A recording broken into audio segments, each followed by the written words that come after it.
반갑습니다. 김지영 목사입니다.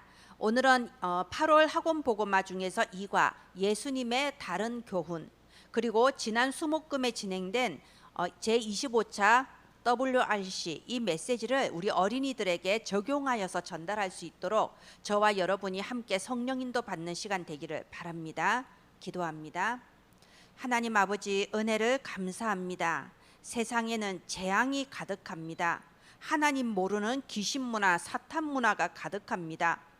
이 문화를 완전히 재창조하며 정말 237 나라와 미래를 살릴 플랫폼, 파수망대, 안테나가 일어나게 하여 주옵소서. 우리의 렘넌트들이 오로지 언약으로 이 세상을 승리하며 이 세상을 살리는 주역이 되게 하여 주옵소서. 예수님 이름으로 기도합니다. 아멘. 이번 8월의 서론은요, 우리 렘넌트들은 서밋으로 237 나라 살릴 서밋으로 이미 하나님께서 부르셨기 때문에 이제는 세팅하면 된다. 이제는 서밋답게 서밋의 삶을 세팅하자라고 서론이 나왔습니다.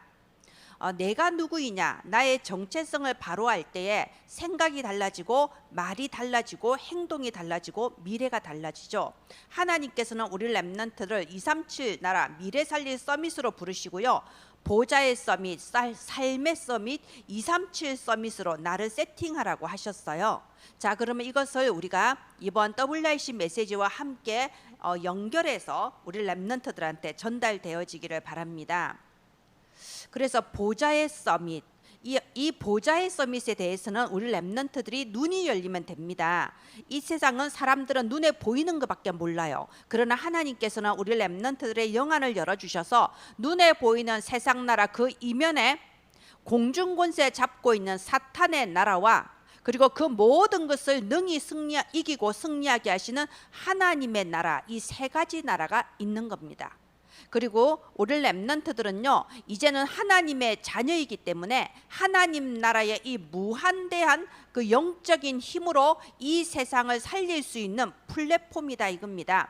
그래서 지금 이 세상을 장악하고 있는 사탄의 나라에서는요, 접신운동, 명상운동, 이런 프리메이슨이나 유대인, 뉴에이지 같은 이 3단체에서 여러 가지 이 정사와 권세와 어둠의 세상 주관자들이 이 온 세상을 뒤덮고 하나님 모르는 귀신 문화 속으로, 하나님 없는 창세기 3장, 6장, 11장 네피림 속으로 끌고 들어갑니다.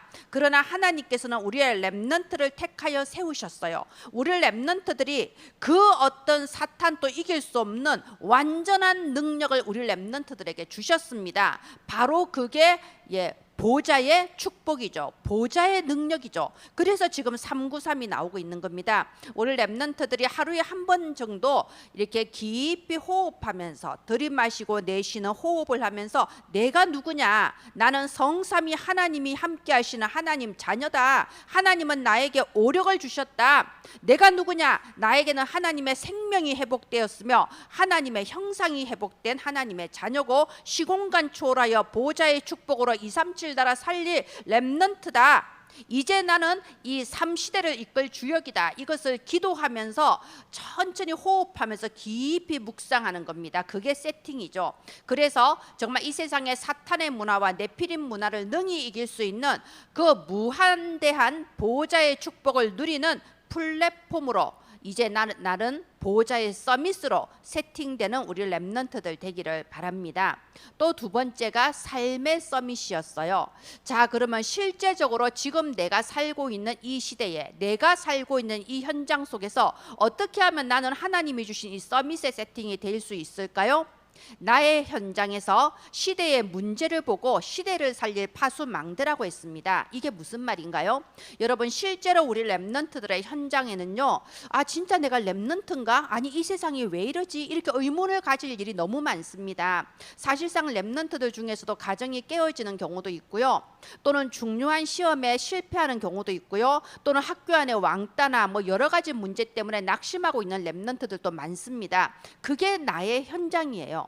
그렇다면 나의 현장 속에서 나는 왜 이러지 이러면서 실망하고 낙심하고 스스로 나를 쉽게 판단해 버릴 것이 아니라 그 속에 시대의 문제를 볼 수 있어야 된다는 거죠.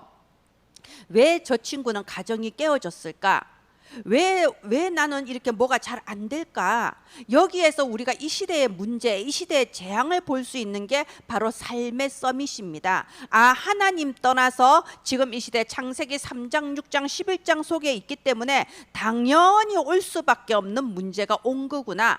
그리고 하나님은 지금 나를 이것을 보게 하신 이유가 있는 거다. 나는 파수망대다. 그렇다면 영적인 눈을 뜨고요, 정확하고 객관적이고 사실적으로 현장을 볼 수 있어야 됩니다. 나를 볼 수 있어야 됩니다. 내가 지금 망대로 서서 빛을 발할 때 하나님은 나를 통하여 이 시대를 살릴 답을 주시고자 하는 겁니다.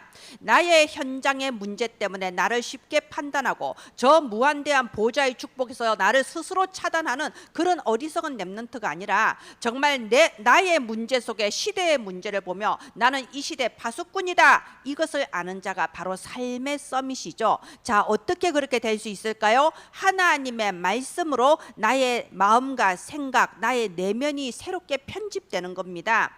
기도로서 나의 현장과 나의 미래를 설계하는 거예요. 우리 렘넌트들이 입을 열어서 저는 하나님의 자녀입니다, 성삼위 하나님 나와 함께 하심을 믿습니다, 이 시대 살릴 시대 파수꾼이 되게 하옵소서, 바로 이렇게 기도하는 그 순간이 시대 파수꾼으로서의 나를 설계하는 시간이잖아요. 정말 이 시대에 살릴 하나님의 자녀로서 렘넌트로서 나를 설계하는 시간, 내 미래를 설계하는 시간이잖아요. 그래서 기도 설계라는 겁니다. 그리고 현장 디자인, 하나님은 우리가 지금의 이 현장의 여러 가지 문제 속에 낙심하고 우리가 포기하는 게 하나님의 뜻이 절대 아니죠. 우리가 지금 파수망대가 되어서 분명하게 보고 복음의 빛을 발하고 이 시대를 살리는 겁니다. 나의 현장을 새롭게 디자인해야 됩니다. 나는 이곳에서 이 시대 살릴 시대 파수꾼으로 지금 준비되고 있는 거다. 이게 현장 디자인이죠. 자, 그러면 237 서밋은 뭔가요? 저는 이번에 이 초대교회에 대해서 우리 렘넌트들한테 전달하려고 합니다. 이 마가다락방에 모여서 기도하고 있을 때 정말 답답한 상황이었잖아요. 모든 문이 닫혀 있어서 문 밖에도 못 나가요. 나가면 잡혀갈까 봐서 유대인과 로마 병사들이 핍박하고 있단 말입니다. 그래서 마가다락방 좁은 곳에 모여서 뭐 했나요? 오로지 기도에 힘쓰더라. 하나님이 예수님께서 감람산에서 주신 그 138 언약을 붙잡고 마음을 같이하여 오로지 기도에 힘썼어요. 그것 말고는 할 수가 없는 거예요. 문이 다 닫혀 있기 때문에. 그런데 문이 다 닫혀서 아무것도 할 수 없는 이들에게 주님이 주신 약속이 뭔가요? 땅 끝까지 내 증인 되리라. 세계 현장에 대한 언약을 주신 거예요. 하나님의 말씀은 내 수준이나 내 환경과 너무 안 맞을 때가 많습니다. 지금 나의 현실은 마가다락방이란 좁은 곳에 벌벌 떨면서 갇혀 있는데 하나님은 이들에게 세계라는 말씀을 주신 거예요. 우리 렘넌트들에게 237 나라 5천 종족이라는 언약의 말씀을 주신 겁니다. 그러면 우리가 지금 안 믿어질 수 있어요. 그런데 어떻게 했나요? 오직 기도에 힘쓴 겁니다. 237 붙잡고 기도했습니다. 이게 237 서밋인 거예요. 그래서 이렇게 기도했을 때 어떻게 됐나요? 하나님은 바로 15개 나라의 전도 선교의 문들을 여시고 이 마가다락방 초대교회에서 시작되어서 저 안디옥 교회로 유럽 교회로 지금 우리나라까지 전 세계에 하나님은 237 복음화 지금 또 이루고 계신다 이겁니다. 그래서 지금 우리 렘넌트들은요, 지금 무슨 내가 지금 당장 세계 복음화를 한다거나 지금 내 형편에 아니 차비도 부족한데 무슨 237 이게 아니죠. 지금은 오직을 할 시간표예요. 우리 렘넌트들은 지금은요, 오직의 언약을 붙잡고 오직 기도하며 오직 보좌의 서밋으로 오직 삶의 서밋으로 나를 준비하는 시간입니다. 이렇게 오직이 되고 있으면요, 어느 날 하나님께서 여러분의 하고 있는 공부와 또 우리 렘넌트들이 가지고 있는 기능 달란트의 유일성의 증거를 주시는 거예요. 237과 맞는 학업으로 237과 맞는 직업으로 237에 맞는 달란트로 하나님은 주시게 되는 겁니다. 그랬을 때 하나님께서는 우리의 렘넌트를 통하여 정말 237 나라 5천 종족의 후대를 살릴 수 있는 그런 재창조의 역사를 렘넌트들을 통하여 이루시는 거예요. 자, 그래서 우리 렘넌트들은 237과 소통하는 안테나라는 겁니다. 지금 내가 있는 현장에서는 237과 소통할 수 없습니다. 단지 오직을 준비하는 겁니다. 그런데 하나님의 유일성의 그 시간표, 25 보좌의 능력이 나타나는 그 시간표에는 참으로 하나님은 우리의 렘넌트들을 통해서 237 나라 5천 종족의 깃발을 들게 하실 거예요. 그래서 지금부터 나는 그 내가 선교할 나라를 마음에 담고 기도하기도 하고, 그 선교할 나라에 대해서 미리 조사해 보기도 하고, 그 선교할 나라의 언어를 지금부터 미리 준비하는 거예요. 사실은 영어 하나만 잘해도요, 여러 나라와 소통할 수 있고요. 또 의외로 프랑스어 또는 중국어, 영어, 프랑스어, 중국어, 또 남미권으로 가면 스페인어, 또 이런 언어들을 통해서 우리가 237 나라 5천 종족의 후대를 기르는데 얼마든지 크게 심부름할 수 있습니다. 그래서 237과 소통하는 안테나라는 것은요, 내가 지금 오직의 시간표인 것을 알고 준비하는 거예요. 237 5천 종족 살릴 그날을 위해서 지금부터 준비하다 보면 하나님의 정하신 시간표의 유일성, 재창조의 걸음으로 인도하시는 겁니다. 중요한 것은 나 자신을 쉽게 판단하고 저 무한대한 보좌의 축복에서 나를 스스로 차단하지만 않으면 되는 겁니다. 오늘의 나는 오직을 준비하는 시간이다, 이 의미를 두는 겁니다. 그래서 237과 소통하는 나의 학업, 직업, 달란트가 되도록 기도하면서 준비하는 겁니다. 그래서 이번 8월의 서론은요, 보좌의 서밋, 삶의 서밋, 그리고 237의 서밋, 이미 언약을 주셨어요. 언약이 선포되었을 때는 하나님께서는 이미 이루신 거예요. 이미 끝났습니다. 흔들리지 않고 속지 않고 이 언약을 붙잡고 서밋으로 세팅되는 8월이 되기를 바랍니다. 8월의 공과는 1과 핍박을 말씀하신 예수, 예수님의 다른 교훈, 예수님의 비유, 예수님의 초자연적 사역 이렇게 구성되어 있는데요. 또 다른 그 부제를 다 말씀하셨어요. 8월에는 1과에는 핍박 속에 답이 있다, 2과에는 싫어하는 것 속에 답이 있다, 3과에는 안 보이는 곳에 답이 있다, 4과에는 근원적인 치유의 답이 있다, 이렇게 부제를 다 주셨습니다. 이 부제도 우리 렘넌트들한테 꼭 전달되기를 바랍니다. 오늘은 그 중에서 2과 예수님의 다른 교훈, 싫어하는 곳 속에 답이 있다, 이 말씀을 함께 보도록 하겠습니다. 이번 2과는 내용이 좀 많기 때문에요, 제가 좀 빨리빨리 지금 하고 있습니다. 1대지 세례 요한은 누구인가? 우리가 잘 알다시피 예수님께서 이 세례 요한에 대해서 여자가 낳은 자 중에 가장 큰 자라고 평가하셨어요. 얼마나 아주 큰 평가입니까? 그리고 이 세례 요한은요, 모든 사람들 중에 최초로 예수님이 바로 이 메시아이시다, 우리 민족이 그토록 기다리고 있던 메시아가 바로 이분이시다라고 메시아를 증거하는 그런 영광을 누렸습니다.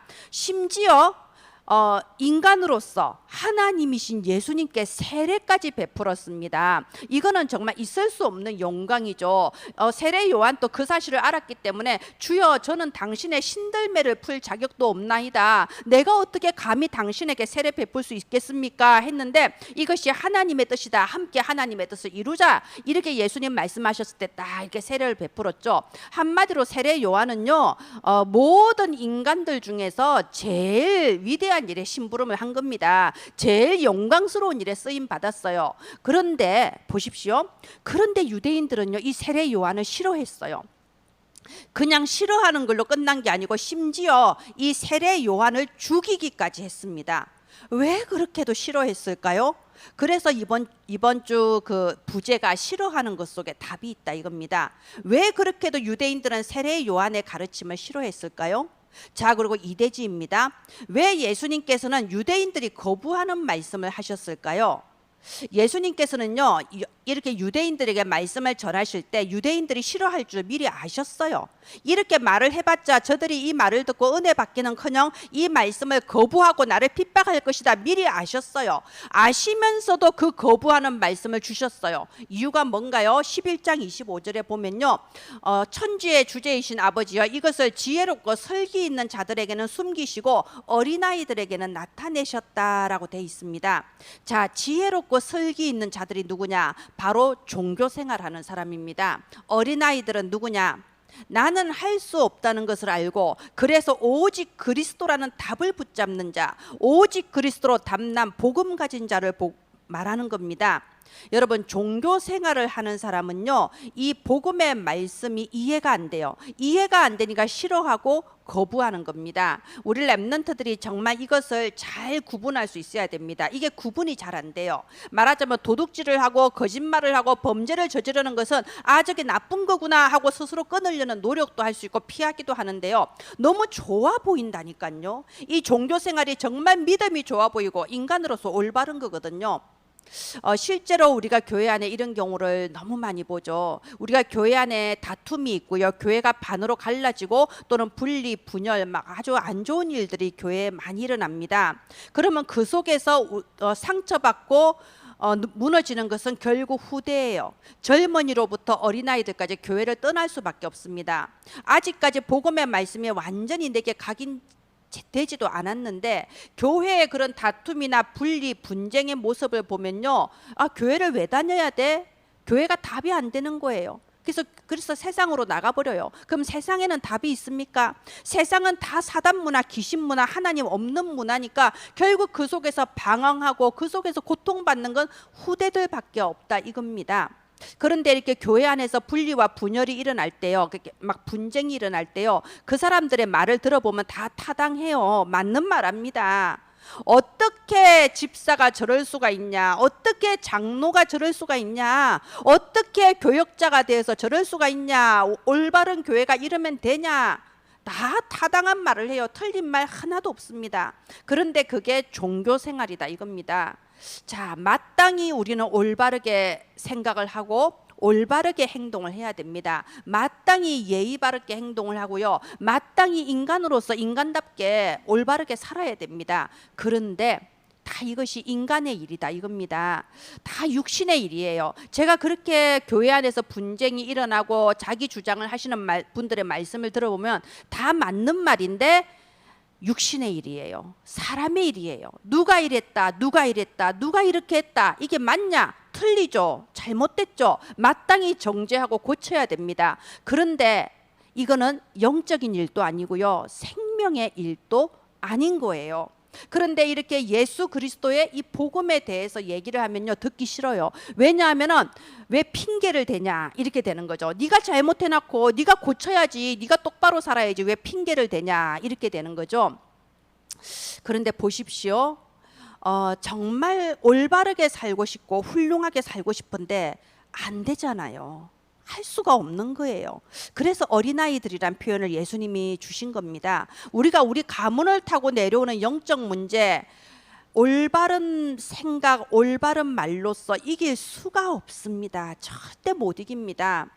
우리가 어느 날 나에게 닥치는 창세기 3장, 6장, 11장의 이 영적 문제와 재앙은요, 아무리 율법적으로 올바른 종교 생활을 해도 이거는 이겨낼 수가 없습니다. 내 문제가 해결이 안 되는 거예요. 그래서 예수님께서는 오직 그리스도로 이 땅에 오셔서 십자가에 죽어주신 겁니다. 모든 사망 권세 이기시고 부활하신 겁니다. 예수 그리스도의 십자가와 부활 외에는 아무 소망이 없습니다. 자, 그래서 유대인들은요, 이거를 종교생활 하는 사람들은 이 복음의 말씀이 싫어요. 이 복음의 말씀이 이해가 안 됩니다. 복음의 말씀을 거부합니다. 그러나 예수님께서는 택하신 자, 하나님이 예비하신 자들에게 이 복음의 말씀을 선포하신 겁니다. 자, 3번, 안식일을 범하신 이유가 무엇인가? 예수님이 말씀만 하신 게 아니고요, 이번에는 아예 본인이 손수 이 율법을 어겨버리셨어요. 유대인에게 있어서 가장 큰 율법은 결국 안식일입니다. 안식일을 거룩하게 지키라. 여기에서 모든 율법이 완성이 되는 거예요. 그런데 예수님께서 손수 이 안식일을 어겼어요. 안식일에 병든 자를 고쳐주신 겁니다. 그럼 이게 잘못된 겁니까? 바리새인들이 막 들고 일어났어요. 당신이 진짜 하나님 믿는 사람이면, 당신이 진짜 올바른 사람이면 안식일을, 가장 큰 율법을 범할 수가 있냐? 예수님께서 답을 주십니다. 인자는 안식일의 주인이니라 하십니다. 뭔가요? 예수 그리스도께서는요 천지를 창조하신 하나님의 본체이십니다. 그리고 율법을 만드신 분이십니다. 이 율법은 하나님이 주신 율법이죠. 안식일을 거룩하게 지키라도 하나님 주신 율법이에요. 다시 말해 예수 그리스도께서 주신 율법이에요. 그런데 본인이 손수 이 율법을 어기신 이유는 뭡니까? 첫째, 내가 이 율법을 준 창조주 하나님이시라는 거예요. 그리고 두 번째, 예수께서 이르시되 너희 중에 어떤 사람이 양 한 마리가 있어 안식일에 구덩이에 빠졌으면 끌어내지 않겠느냐? 사람이 양보다 얼마나 더 귀하냐? 마땅히 우리가 율법을 지키고 올바르게 살아야 되지만 그것이 생명보다 더 귀중하지는 않다는 겁니다. 너희가 율법을 지키기 위해서 한 생명을 죽게 내버려 두는 것이 옳으냐? 지금 그 말씀을 하시는 겁니다. 아까 말씀드린 것처럼 분쟁하고 분열하고 다른 사람을 비판하는 사람은 다 옳은 말을 하는 거예요. 맞는 말을 하는 겁니다. 그런데 거기에는 생명이 없습니다. 다른 사람을 죽일 뿐입니다. 교회를 무너뜨릴 뿐입니다. 후대를 망하게 할 뿐이에요. 예수님은 절대 우리가 해결할 수 없는 그 문제, 율법으로 안 되는 그 문제를 해결하시기 위해 우리에게 생명의 복음을 주셨습니다. 우리가 생명 얻고 살아나게 하신 거죠. 그래서 또 사대지, 예수님은 왜 귀신을 내어 쫓았는가? 사실은 예수님은 육신의 사역을 하신 것이 아니라 다 영적인 사역을 하셨습니다. 그리고 예수님은 성령을 힘입어 귀신을 쫓아내는 것이면 하나님의 나라가 이미 임하였다. 예수님의 제자들을 현장전도 내보내실 때도요, 하나님의 나라가 임하였다, 천국이 가까웠다라고 하나님의 나라를 선포하게 하셨고요. 예수님이 귀신을 쫓아내고 병든 자를 고치는 것은 하나님 나라의 일입니다. 왜 이 일을 하셨을까요? 지금 온 세상이 귀신 문화에 장악되어 있기 때문입니다. 우리 이 부분 반드시 얘기해 줘야 돼요. 사실은 렘넌트들도 이 부분에 희미해서 렘넌트들조차도 저기 시내에 놀러 가서 타로 점 치고 별자리 점 치고 혈액형 점 치고 뭐죠? 귀신 문화가 뭔지를 모르는 거예요. 제가 다른 어느 교회에 가서 어린이들 모여 있는데, 얘들아 혹시 너희들 밤에 막 귀신한테 눌리고 악몽 꾸고 그런 적 있어? 손을 막 드는 거예요. 제가 너무 거기 있는 교사들을 보기에 민망했습니다. 교사들이 얼마나 민망하겠어요. 자기들 나름대로 애들 가르쳤는데 애들이 막 가위 눌려요 막 이러고 있으니까요. 그런데 제가 가위는 눌릴 수 있죠. 가위 눌려도 괜찮죠. 밤에 귀신 10번 봐도 아무 상관없습니다. 문제는 뭐냐면 두려워한다는 거예요. 이렇게 예배 실컷 드려놓고 다락방 실컷 해놓고 이런 귀신 책 같은 거 보고 귀신 애니메이션, 일본에서 나온 귀신 애니메이션 이런 거 보면서요 막 두려워하는 거예요. 공포에 떨고요 막 그러는 거예요. 그래서 처음부터 가르쳐 줬습니다. 너희는 하나님의 자녀다. 세상에 어떤 귀신 어떤 마귀를 데려다 놔도 너희를 절대 해칠 수가 없다. 하나님의 자녀 성령 하나님께서 너희 안에 함께 하신다. 자, 그러면은 밤에 무서운 귀신이 왔다. 귀신이 너희를 해칠 수 있을까? 이렇게 처음부터 새로 또 가르쳐 줬거든요. 자, 온 세상이 지금 귀신 문화에 장악되어 있습니다. 귀신을 친숙하게 여기고 귀신을 장난감처럼 여기고 친구처럼 여기는 그런 문화가 되고 있어요. 자, 5번 대지, 예수님은 왜 가족도 거부했는가? 이렇게 형제와 자매와 어머니가 예수님을 만나러 왔을 때 예수님이 이렇게 대답하셨죠. 누구든지 하늘에 계신 내 아버지의 뜻대로 하는 자가 형제요 자매요 어머니이니라. 이게 언뜻 보면요 가족들을 거부하는 것 같아요. 아니 제자들이 실컷 주여 당신 어머니와 이렇게 형제 자매가 왔습니다 하는데 얼른 만나지는 못할 망정 누가 내 어머니고 누가 내 형제냐 이러면서 바로 너희들이 하늘에 계신 아버지의 뜻대로 행하는 제자들이 내 형제고 자매고 어머니다 이렇게 말씀하셨습니다. 무슨 의미일까요? 우리 교사님들은 이 의미를 다 아실 거예요. 예. 더 중요한 것이 있기 때문입니다. 우리 아이들도 실제로 교회 다니는 아이들 중에는요, 부모님이나 또는 부모님은 교회 다니는데 큰아버지, 큰어머니 또는 할머니가 굉장히 핍박하는 아이들도 있어요. 너는 우리 집 장손인데 제사 지내야 되는데 네가 교회 다니면 되냐? 아니면 아이고 저 귀한 아들을 교회에 뺏겼다 이렇게 말씀하시는 할머니들 저는 현장에서 여러 번 만나봤습니다. 그러면요 그냥 보면요 아 정말 가족을 버렸다 이렇게 보이죠. 애미애비도 모른다, 조상을 모른다 막 그러잖아요.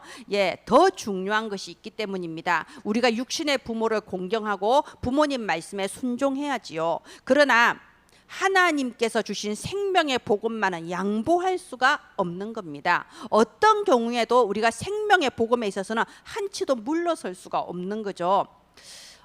예전에 제가 아주 예전 초창기 메시지 때 유 목사님이 이런 예화를 든 게 기억이 나요. 유 목사님이 현장에서 전도하는데 어떤 분이 우리 옆집에 교회 다니는 여자가 있는데 얼마나 악하고 독한지 나는 정말 그 여자 보니까 교회 안 다닐 거다 이렇게 말했대요. 그런데 유 목사님이 그렇게 대답하셨다고 하잖아요. 만약 그 사람이 이렇게 대답하셨다고 하죠. 그래, 그 사람이 그 여자가 그렇게 악하다고 치자. 그러면 그 여자 때문에 당신이 지옥 갈 이유는 없지 않느냐. 예, 정말 맞는 말씀입니다. 예, 결국 살리는 것은 영이니 육은 무익하니라. 우리는 자꾸만 육신적인 일과 육신적인 말과 육신적인 행위를 가지고 말을 합니다. 그래서 그걸 가지고 아주 올바르고 타당하고 맞는 말을 하면서 사탄에게 장난감이 돼버립니다. 우리가 정말 가장 중요한 생명의 복음, 이것이 우리의 유일한 기준이 되어야 됩니다. 이 생명의 복음으로 생명 살리는 후대가 저와 여러분을 통하여 일어나게 되기를 바랍니다. 그래서 이번 이대지 같은 경우에는 결국 이게 가장 중요한 핵심 내용입니다. 많은 사람들이 간다고 해서 그게 꼭 맞는 건 아니에요. 많은 사람들이 싫어하는 것 속에 답이 있을 수도 있습니다. 특별히 종교인들이 싫어하는 거, 종교인들이 거부하는 거기에 답이 있을 수도 있습니다. 그래서 사람들이 많이 모이고 사람들이 옳다고 하는 것을 기준으로 삼지 않고요, 생명의 복음을 기준으로 삼고 생명 살리는 그 자리에 저와 여러분이 그리고 우리의 렘넌트가 있어야 하겠습니다. 예, 결론입니다. 이번 8월의 결론은 서론과 똑같다고 했습니다. 지금부터 서밋의 삶을 세팅하는 겁니다. 무한한 보호자의 축복을 누리는 플랫폼이요, 나의 현장에서 눈에 보이는 것을 넘어 시대의 문제를 보고 그 시대를 살릴 파수망대요, 지금부터 237과 소통하는 안테나로 우리의 렘넌트들이 세팅이 시작되기를 바랍니다. 이게 보좌의 서밋이요, 삶의 서밋이요, 237 서밋이지요. 이번 8월 이 공가를 통하여서 정말 저희들이 기르는 우리의 렘넌트들이 미래 살릴 플랫폼, 파수망대, 안테나로 세워지는 성령의 역사가 있기를 바랍니다. 이 학원보고마 PPT가 한글 및 다국어로 번역되어져서 매주 어린이 성교구 홈페이지에 업로드되고 있습니다. PPT 만드시는 분과 또 번역하시는 여러 흩어진 제자들을 위하여 늘 기도해 주시기를 부탁드립니다. 예, 기도하겠습니다. 하나님 아버지, 은혜를 감사합니다. 종교인들이 싫어하는 것, 많은 세상 사람들이 거부하는 것 속에 답이 있다고 했습니다. 오직 생명의 복음에 있어서 한 발짝도 물러서지 않는 예수 그리스도의 절대 제자들이 일어나게 하여 주옵소서. 은혜를 감사합니다. 살아계신 주 예수님 이름으로 기도합니다. 아멘. 감사합니다.